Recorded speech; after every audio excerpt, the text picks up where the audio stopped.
Vamos a meternos de lleno en este análisis profundo sobre los orígenes, la complejísima filosofía y, cómo no, los encendidos debates que rodean a uno de los textos espirituales más influyentes de nuestra época, Un curso de milagros. Es una obra que literalmente le ha dado la vuelta a la forma en que miles de personas ven la realidad, pero su historia y cómo se aplica hoy en día tienen unos matices que son de verdad sorprendentes. Vamos a desgranarlo todo directamente desde las fuentes originales. Nuestra hoja de ruta de hoy es la siguiente. Primero, hablaremos de una escriba mística insospechada. Segundo, veremos cómo se le dio forma a los milagros. Tercero, analizaremos la gran brecha interpretativa. Cuarto, exploraremos la ilusión del ego. Y quinto, acabaremos con la práctica del perdón. Empezamos por la sección 1, una escriba mística insospechada. O mejor dicho, la tremenda paradoja de Helen Schucman. Fijaos en esto porque ilustra a la perfección el auténtico torbellino que fue la búsqueda de fe de Helen durante su infancia. Sus propias notas autobiográficas nos cuentan cómo iba dando tumbos entre diferentes creencias. De muy pequeña le fascinaba el rosario de su institutriz católica. Luego buscó respuestas en su padre, un hombre de ciencias muy distante que le enseñó una antigua oración judía.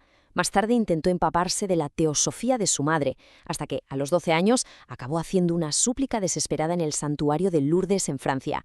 Es el retrato de una mente brillante, pero que no encontraba su sitio. Sus propias palabras reflejan esa desesperación. Dijo: «Por favor, Dios, ¿me enviarías un milagro para poder creer en ti?». Pues bien, a pesar de esta oración tan conmovedora, Helen sufrió una decepción tremenda poco después y afirmó haber perdido la fe por completo. De hecho, de adulta se convirtió en una persona de mentalidad puramente científica, súper racional y con un rechazo frontal hacia cualquier cosa que sonara a misticismo. Y aquí está la gran ironía de la historia. Es justo ella quien años más tarde terminaría canalizando un texto espiritual inmenso sobre milagros. Pasamos a la sección 2, dando forma a los milagros, y la entrada en escena de Kenneth Wapnick. Damos un salto a 1972.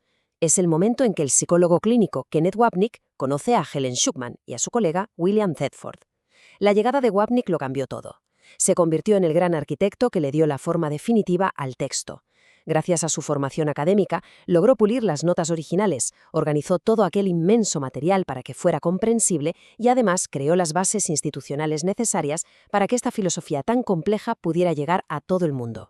Pero atención a esto porque es el pilar central de la enseñanza de Wapnick, el no dualismo.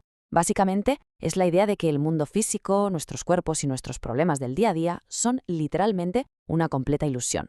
Bajo esta visión, Dios es una unicidad abstracta y perfecta y, por tanto, no tiene ni idea de que este mundo físico existe. Es una postura súper radical, pero es absolutamente clave entenderla para comprender todo lo que vino después. Entramos en la sección 3, la brecha interpretativa, o cómo se produjo un auténtico cisma en la comunidad. Toda esta división nace de una pregunta que parece sencilla, pero que tiene muchísima tela que cortar. ¿Conoce Dios los detalles específicos de las vidas humanas? Este pequeño detalle teológico fue la cuña que partió a la comunidad de estudiantes en dos visiones completamente distintas. El debate era: ¿debemos tomarnos esa filosofía no dualista al pie de la letra? Y, por otro lado, ¿se debían publicar las notas originales y más personales de Helen? Aquí vemos claramente el choque de trenes. Por un lado, tenemos a Kenneth Wapnick, con una postura súper estricta, que protegió los derechos de autor para asegurar que el mensaje se mantuviera puramente abstracto, sin ningún elemento dualista. Esa es la edición oficial. Y justo enfrente está Robert Perry, que defiende algo mucho más relacional.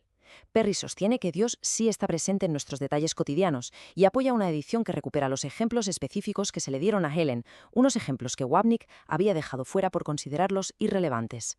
Es interesantísimo ver cómo reacciona la gente que estudia el texto hoy en día.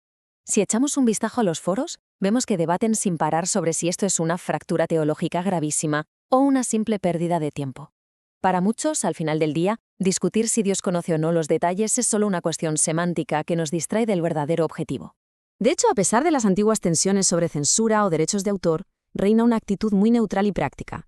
Es genial ver cómo muchos estudiantes les sacan partido a ambas partes. Reconocen que tanto la visión de Wapnick como la de Perry ofrecen herramientas súper útiles para alcanzar la meta final del texto, que no es otra que encontrar la paz interior y, simbólicamente, volver a casa. Llegamos a la sección 4, la ilusión del ego. Un complejo mecanismo de culpa.